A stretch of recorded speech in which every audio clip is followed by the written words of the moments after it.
Défense du consommateur, nous allons reprendre l'hypothèse et le message, le commentaire d'un certain Kadzo0.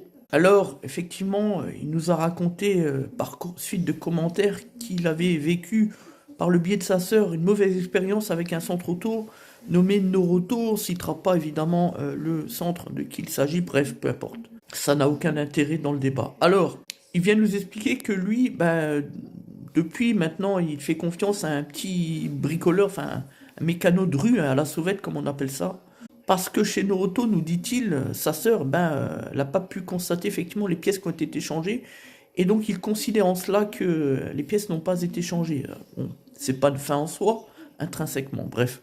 Et que par conséquent, au moins avec ce bricoleur de rue, il pouvait voir les pièces qui étaient changées et donc facturées. Bon.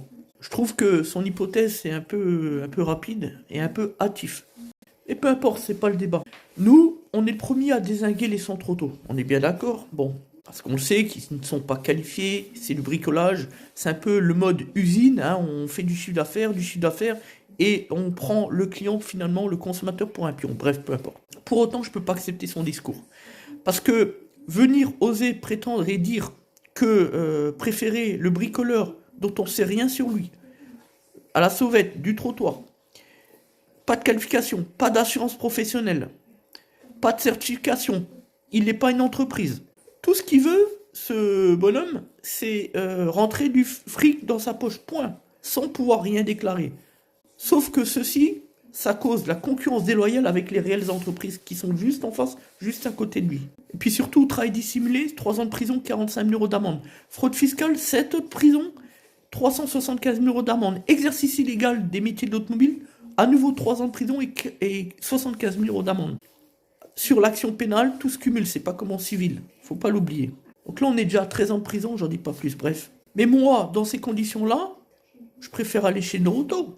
Parce que moi, j'ai une facture, j'ai une trace bancaire, et derrière, je peux faire valoir des droits. Alors qu'avec ce guignol, jamais de la vie, fin du débat.